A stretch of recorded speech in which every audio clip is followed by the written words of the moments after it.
అలాంటి సంస్థలో నా రుద్రమదేవి సినిమాని బాపిరెడ్డి గారు చూసి తీసుకోవటం, అలాగే ఇప్పుడు యూఫోరియా తెలంగాణ ప్రభుత్వం 2 ప్రెస్టీజియస్ అవార్డులు ఇచ్చింది.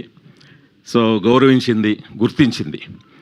ఉత్తమ కథా రచయితగా నన్ను, ఉత్తమ సహాయ నటిగా భూమిక గారిని. సో అలాగే అంతకంటే ఎక్కువ గుర్తింపు నాకు ఈరోజు ఈటీవీ విన్ వాళ్ళు ఇచ్చారు. వాళ్ళ దాంట్లో వాళ్ళ ప్లాట్ఫామ్ మీద ఈ సినిమాని వేయటం అనేది నేను చాలా గర్వంగా ఫీల్ అవుతున్నాను.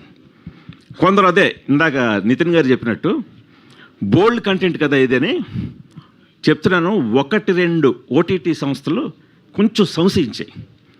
మా బాబు ఏంటి, జనరల్గా మనం ఏంటి థియేటర్లో చాలా ఇదిగా చెప్తాం డైనమిక్గా. సో దానికి బట్ సెన్సార్ అనే అడ్డు ఉంటుంది. ఓటీటీ వాళ్ళు సెన్సార్కి ఏమి భయపడరు. ఇప్పుడు కంటెంట్ని చాలా బోల్డ్గా చెప్పడానికి వాళ్ళు మనల్ని ఎంకరేజ్ చేస్తారు. అలాంటి వాళ్ళే 1-2 ప్లాట్ఫామ్లు చాలా బాగుంది సార్, అసలు మా బాబాయ్ చాలా షాకింగ్గా ఉంది, చాలా డైనమిక్గా ఉంది, ఏంటి తెలుగు సినిమా ఇలా తీసారేంటి, ఇంత నిర్భయంగా, ఇంత ఉన్నట్టు, ఇంత నేకెడ్ ట్రూత్ ఇలా చెప్పేశారే అని సంశయించారు. వీళ్ళు చూసి